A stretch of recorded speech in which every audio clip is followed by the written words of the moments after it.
I'm Sarah, a digital artist who finds comfort in the sanctuary of my home. I take great pride in my creative work and the cozy, modest house I've built. It was a place of peace until I met Mark, a confident professional from a respected family. He seemed like the perfect partner, charming, intelligent, and seemingly ideal. But I soon learned that things aren't always as they appear.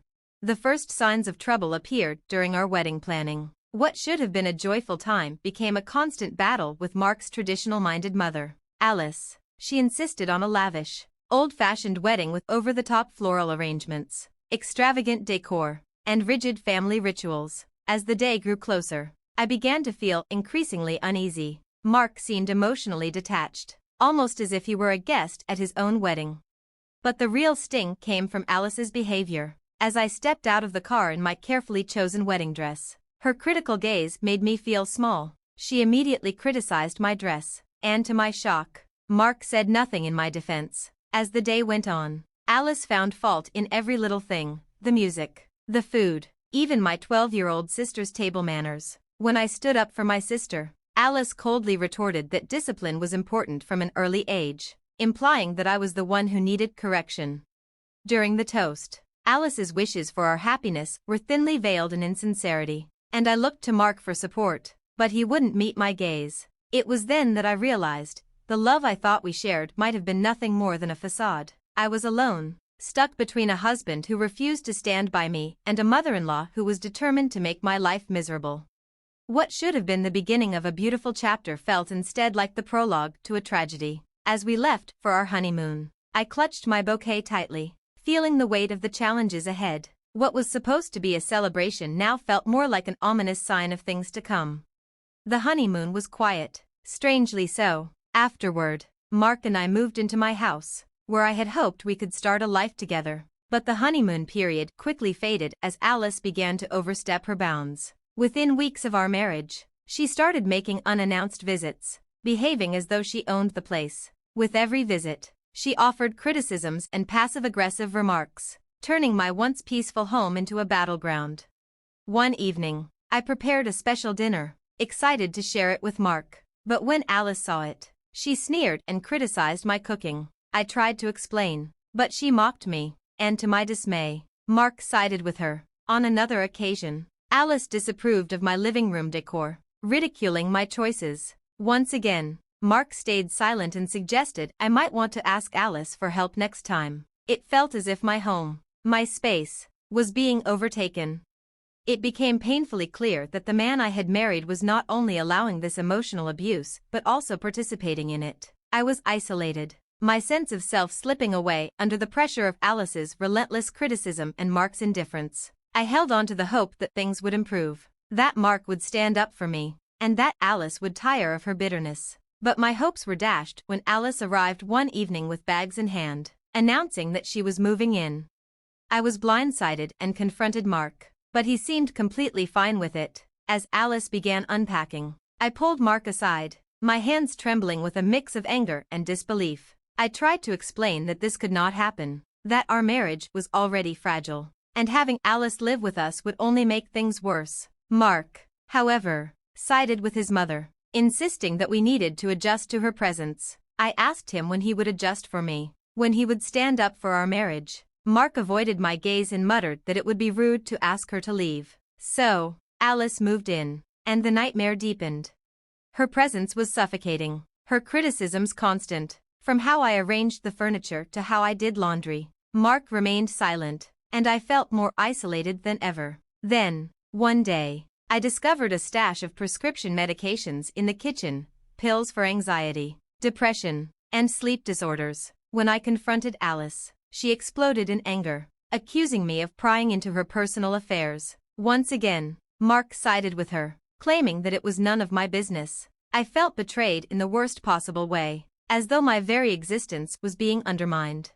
It was clear that Alice wasn't just a difficult mother-in-law, she was a force that was gradually dismantling my life. Mark wasn't simply indifferent, he was complicit in the destruction of our marriage. As I watched Alice smile smugly, with Mark avoiding my gaze, I realized that I could no longer be a passive participant in this unfolding tragedy. It was time to take control of my life. even if it meant distancing myself from the people who were supposed to be my family.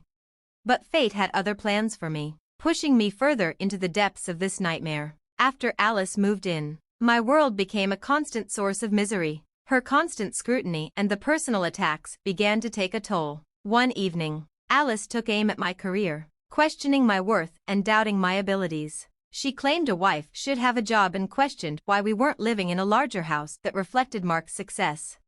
Before I could respond, Mark, who had been distracted by his phone, sided with his mother. He said I could do more, that we should aim for a better life. His words felt like a crushing betrayal. After Mark left the room, Alice whispered, "He'll always be my son. You're just the girl he settled for." As I stared at our wedding photo, I felt the full weight of the heartbreak. What should have been the start of a beautiful life together had turned into a painful nightmare. When I found an unfamiliar packet of pills tucked away in the kitchen, confronting Alice only sparked her fury, as she dismissed my concerns with a harsh "not your business." Mark's entrance to the scene escalated things further. Instead of standing by me, he chastised me for snooping and bluntly stated that there was no us in our marriage. It became painfully clear, Mark wasn't just failing to protect me, he was siding with Alice. The weight of their combined disapproval made me feel like an outsider in my own home, suffocating under their judgment. But instead of breaking me, their behavior ignited a spark within me. I wasn't going to give up. I would endure, no matter how dark things seemed.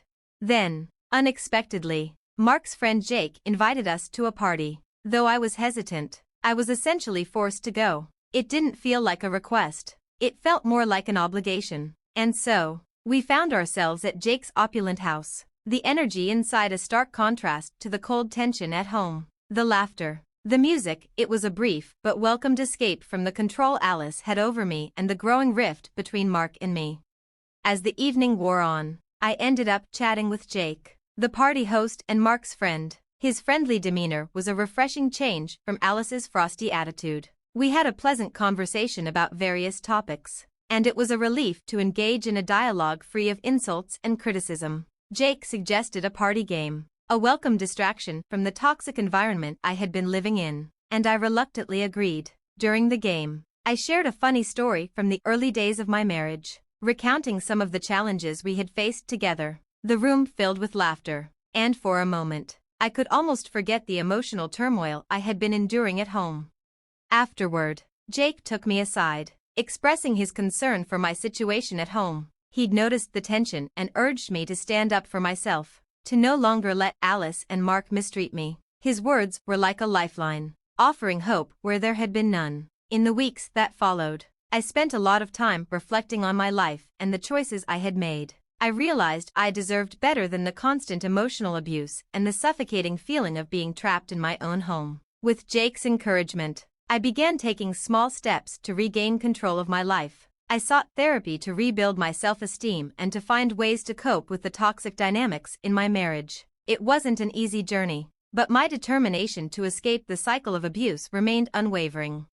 In time, I had difficult conversations with Mark about the changes I needed in our relationship. Slowly, he began to understand the toll that Alice's interference and his indifference had taken on our marriage. We set new boundaries and worked to improve our communication. Reclaiming my life wasn't easy, but I was determined. With Jake's support and my newfound resolve, I started rebuilding my self-confidence and finding my voice. Little by little, I knew I had the strength to overcome the nightmare that had consumed my life.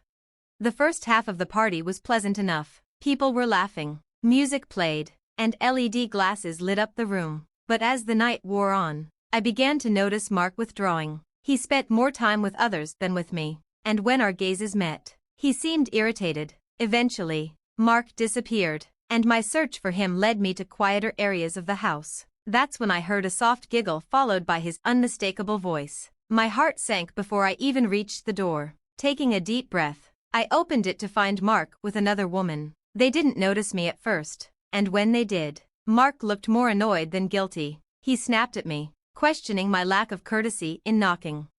Unable to hold back my fury, I shot back. "Knocking? Seriously? What are you doing, Mark?" My body trembled with anger rather than sorrow as I watched his face flush with a mix of embarrassment and frustration. He suggested we talk at home, but I was done. I couldn't bear any more humiliation. I stormed out of the room, and Mark didn't follow or call after me. I returned home alone, feeling strangely calm despite the chaos in my mind. A line had been crossed, and I knew it. The next morning, Mark acted as though nothing had happened, but Alice, ever ready to seize an opportunity, criticized me for causing a scene. That was the tipping point. I snapped back. Embarrassment? After everything you and your son have done, you dare lecture me about embarrassment? Alice threatened to call the police, but I wasn't intimidated. Go ahead, I said, dialing my number. They might be interested in the package in the kitchen cupboard. Mark looked confused and then alarmed, but before he could speak, the doorbell rang. As I opened the door to the officers, a strange calm washed over me. It felt as if the storm was finally subsiding. The officers were professional, though clearly puzzled. They mentioned a call about a disturbance, and I led them to the kitchen cupboard. Inside, I showed them the packet of pills. Mark panicked and turned to Alice, asking what she had done. The officers addressed Alice directly. "Ma'am, you'll need to come with us," one of the officers stated. Alice stammered, denying the pills were hers, but they insisted she come with them. As they handcuffed her, she shot me a furious look. I turned to Mark, who seemed on the brink of breaking down. "Is this what you wanted? To destroy this family?" he demanded. I couldn't believe it. "Destroy this family?" I repeated, surprised. "Mark, you and your mom wrecked this family long before today. You cheated on me, belittled me, and let your mom treat me like garbage in my own home. This mess was all on you." He stared at me, narrowing his eyes. "So, what now? You want a divorce?" he asked. For the first time, I answered with conviction. "It's not about what you or your mom want. It's about what I deserve. And yes, I deserve better than this sham of a marriage."